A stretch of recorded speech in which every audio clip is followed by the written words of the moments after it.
All right, let's get into a piece of history that, believe it or not, is still shaping our world in some really big ways. We're talking about the rise and fall of the Japanese Empire.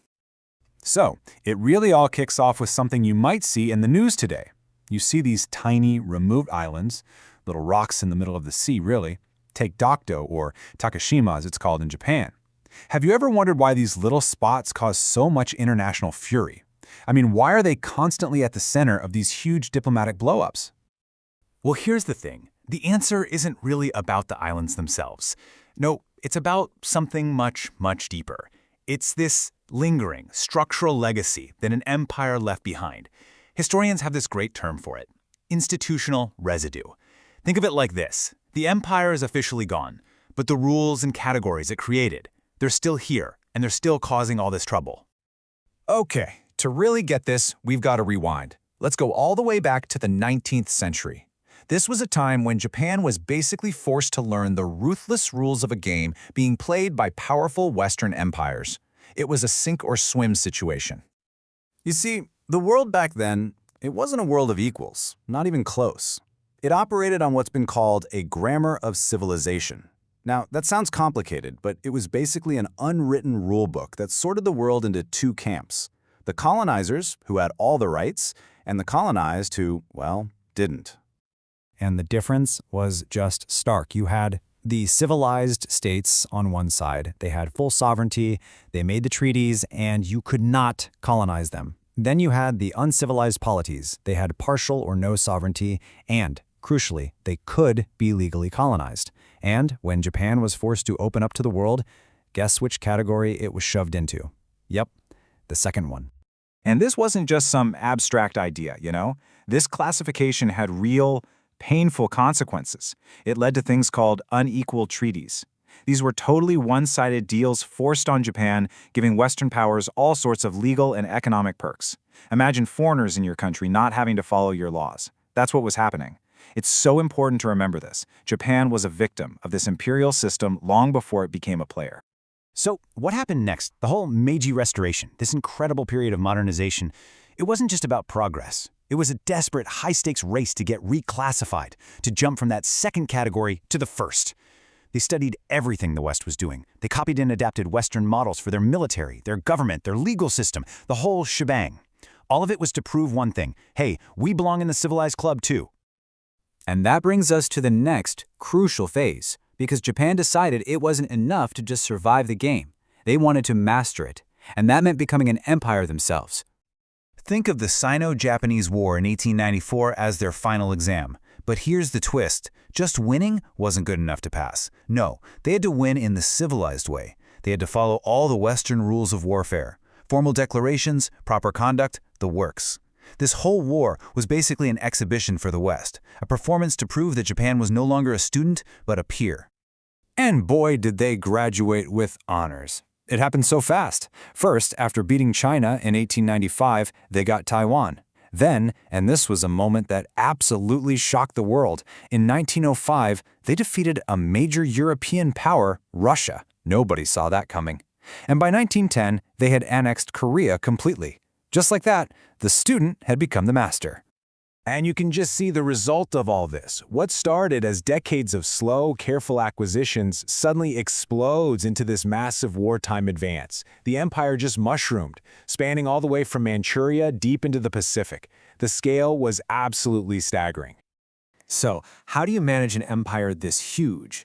Well, Japan pulled out the toolkit it had learned directly from the Western powers. They even gave it a name: scientific colonialism. This was a very deliberate, systematic approach. We're talking about huge cadastral land surveys to figure out who owned what so they could control it, building infrastructure, but for one main purpose: extracting resources, and creating education systems specifically designed to create loyal, obedient subjects. It was cold, calculated, and brutally effective. But here's where the story takes a turn. Because mastering the game, it turns out, didn't mean you were actually invited into the inner circle.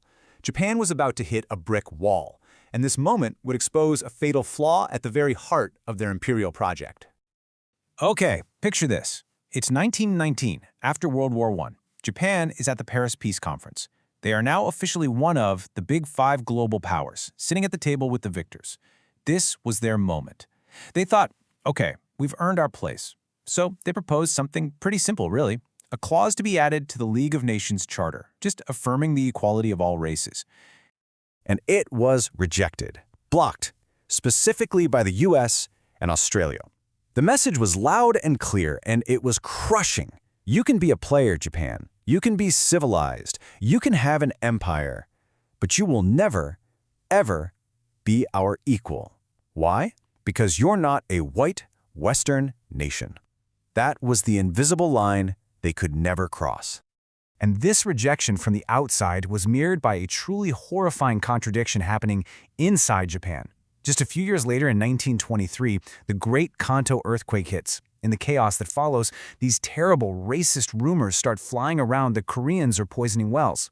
And what happens? Vigilante mobs hunt down and murder more than 6,000 Koreans. Think about that. The very same state that was demanding racial equality on the world stage was at home allowing a racial massacre to happen. So, feeling betrayed by the international system, and with its own military gaining more and more power at home, Japan's path took a much darker turn. It was like a domino effect. In 1931, they seize Manchuria. Then, they walk out of the League of Nations. In 1937, it's a full-blown invasion of China, and it all culminates in 1941 with the attack on the United States. By this point, they were trapped. An American oil embargo was choking their economy and their war machine. But they were completely unwilling to give up the empire they'd built. So Japan's leaders, they made a final, desperate roll of the dice. They chose to launch a catastrophic war against an industrial superpower, a war that, deep down, they probably knew they couldn't win. And the cost of that gamble, it's almost impossible to comprehend. The numbers are just staggering. We're talking about something like 2 million Japanese military deaths. For Allied prisoners of war held by Japan, the death rate was a horrifying 25%. And in just one battle, the battle for Okinawa, about 100,000 civilians were killed. The empire didn't just fall, it consumed itself and millions of others in fire. Okay, so why does any of this history matter today? Here's why. The empire officially collapsed in 1945, right? But the way it organized the world, the categories it created, the lines it drew, that stuff didn't just vanish into thin air. And this brings us right back to where we started. You can literally draw a straight line from specific imperial acts to today's biggest political fights. Remember those islands? That whole dispute goes back to a simple administrative decision made by the colonial government way back in 1905. The deeply painful and unresolved comfort women issue, that's a direct legacy of the empire's wartime system of sexual slavery. Even the controversies around the Yasukuni Shrine, it all comes down to how the empire decided to categorize and honor its war dead. And this is the absolute key takeaway. These fights, they're not just about saying sorry or who owns a piece of land. They are fundamental, existential arguments about whether the administrative boxes that a colonial empire created over a century ago should still have any power or legitimacy today. Which leaves us with a pretty heavy question to chew on. Is it even possible to resolve these conflicts? Or are we all, in a way, still trapped, arguing inside the very framework, that institutional residue that the empire left behind for us?